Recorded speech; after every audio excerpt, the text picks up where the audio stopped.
What is up, everyone? Gamusans here. I know, it's been a long time. No need to tell me.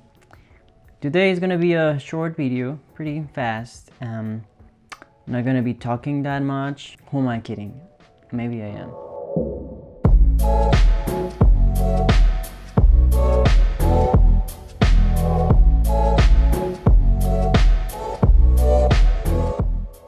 So lately I've been struggling to find topics to make videos of. That's why I haven't made a lot of videos.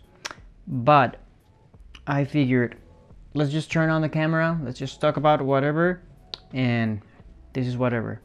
So what I'm gonna do is I'm gonna show you my collection of cameras. It is a very small collection, but I think slowly but surely I'm gonna build it up to something bigger.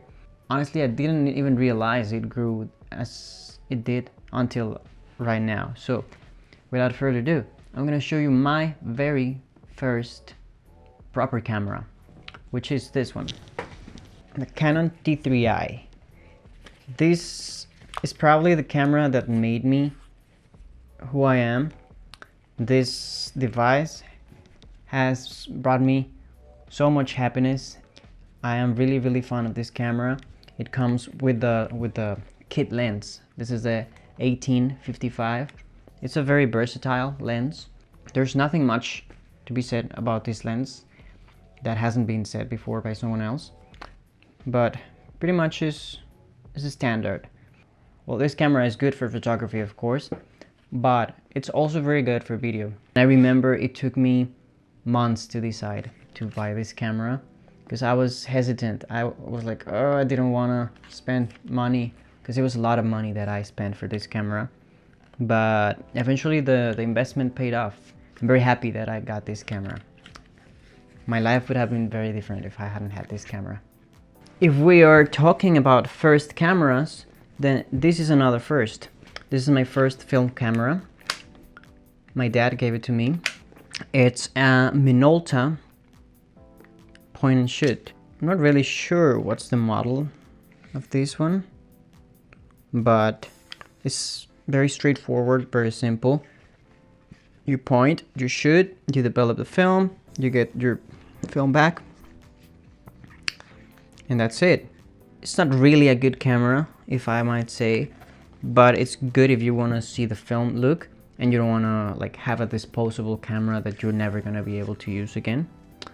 And oh yeah, and I put this thing in here. I don't know if you guys can see it. I put it here not because I wanted like to label my camera, but because this camera has automatic flash, and that's the most annoying thing for me. So I tried to cover it so my pictures didn't get any flash, and my life was way better after I did that. So yeah. Fun fact about this camera: when I first moved to the US, I was still shooting with my film on this camera.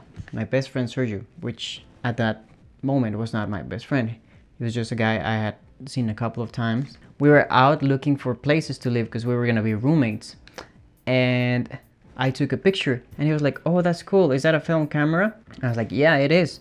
Want to see it? Want to take a look? You can take a picture if you want. And he was like, oh, sure. And then he saw it and I was like, oh, what does this button do? And he opened it with the film still inside. So the film was gone. I was not upset, I was just like cringing really bad, but I didn't have the heart to tell him that he had messed up my film till like a year into our friendship. So yeah, Sergio, if you're watching this video, this one goes for you. Next camera I want to show you is this one. It's the Pentax K1000. This for many years was my dream camera. When I lived in Mexico, I always wanted to have this camera because I heard that this was the perfect film camera for starters. In Mexico, I was looking for it in eBay, in Amazon, and it was always very expensive. So I had given up hope on getting this camera anytime soon. But then when I moved here, I went to this thing called Swapmeet. It's like a second-hand open air market, and I found this one lying in there, like just waiting for me. And I was like, oh my god, this is so perfect, and I had to buy it.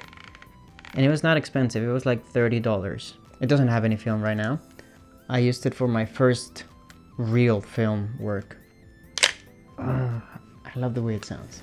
After that, I also got a second Pentax camera. I saw it in the same submit, like months apart from the first one. Just couldn't help myself from buying it. Pretty much the same thing. This one I think works a little bit better. There's some mechanical issues in the first one, but this one doesn't seem to have any issues.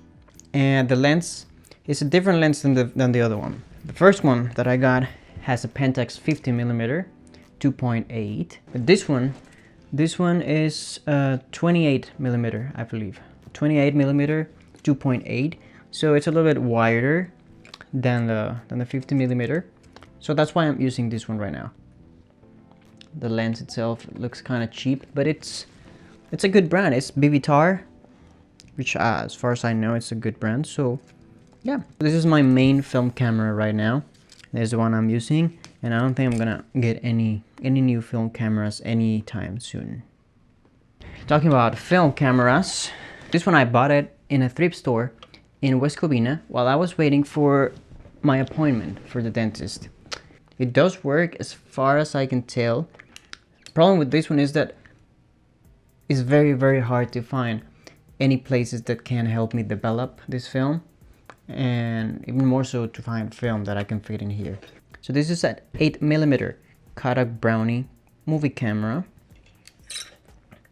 This camera is very old, but as far as I can see, it still works. So the way it works is you just twist this thing and then you just roll it.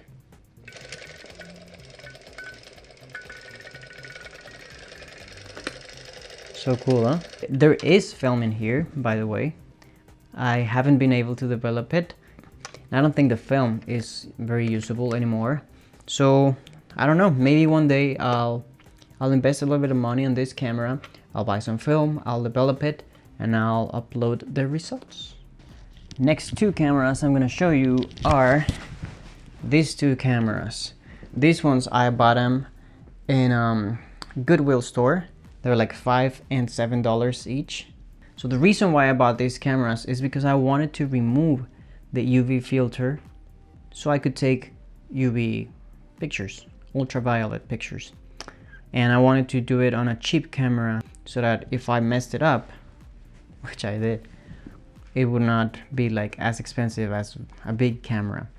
The reason why I say I messed it up is because I opened the camera, and for me, I have a really bad reputation with myself of opening electronics and never ever being able to do so without hurting them or damaging them.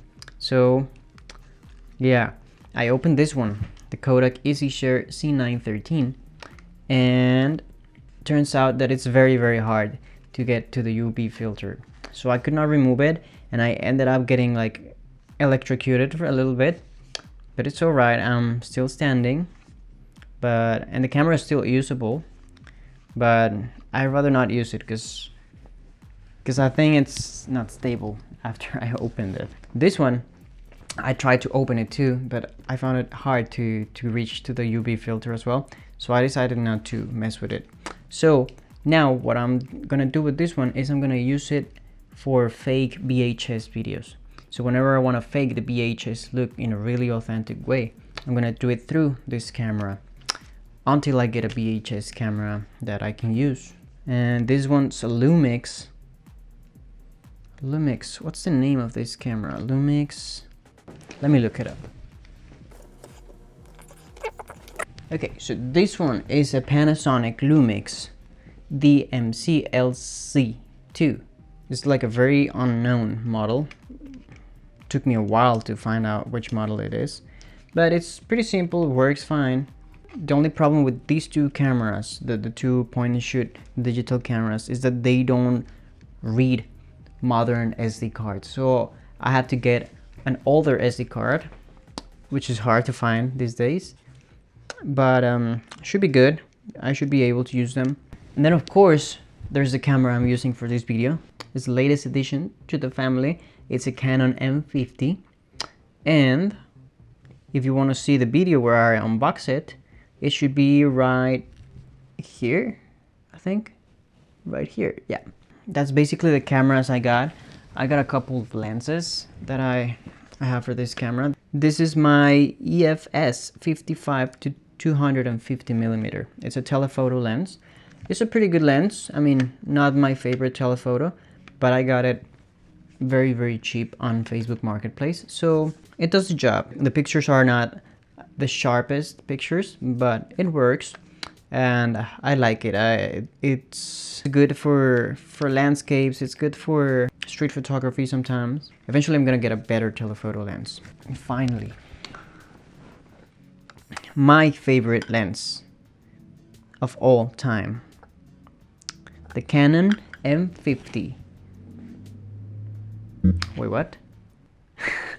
My favorite lens of all time, the Canon 50mm 1.8, the Nifty 50, which, if you can see, is completely broken. I broke it by accident. Look at this.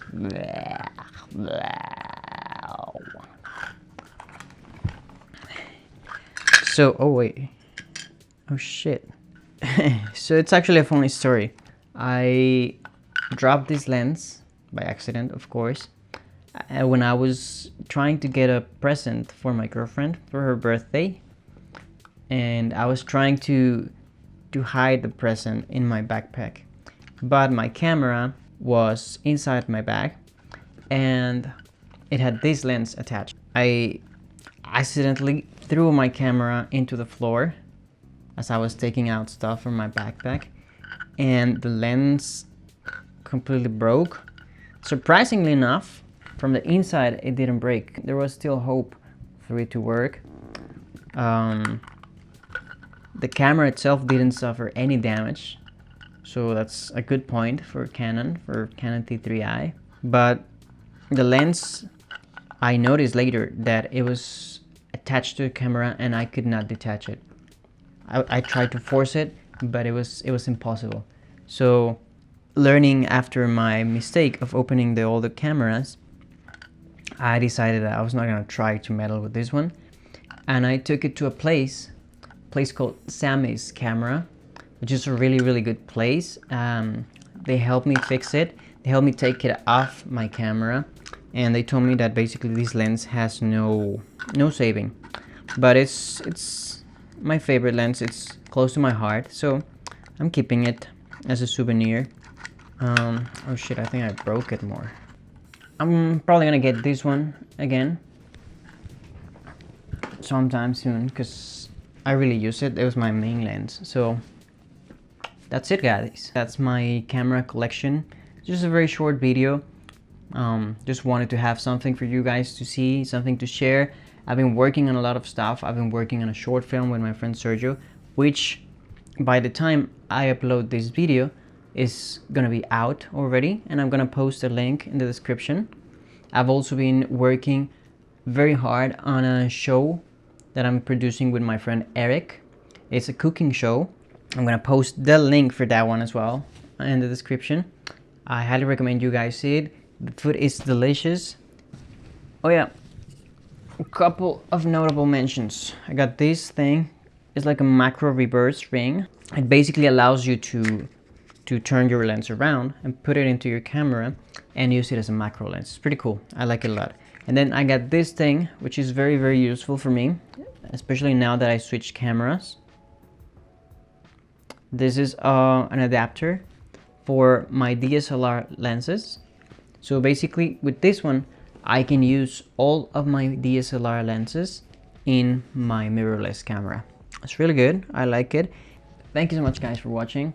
Hope I didn't bore you with this. Hope you were entertained by me rambling at 3 a.m. Hope my neighbors don't hate me. Feel free to follow me on my Instagram at Musans. Feel free to check out my photos at Musans Photo. Check out my videos at Musans Video. And check out my website, musans.com. Thank you so much, guys. Till the next one.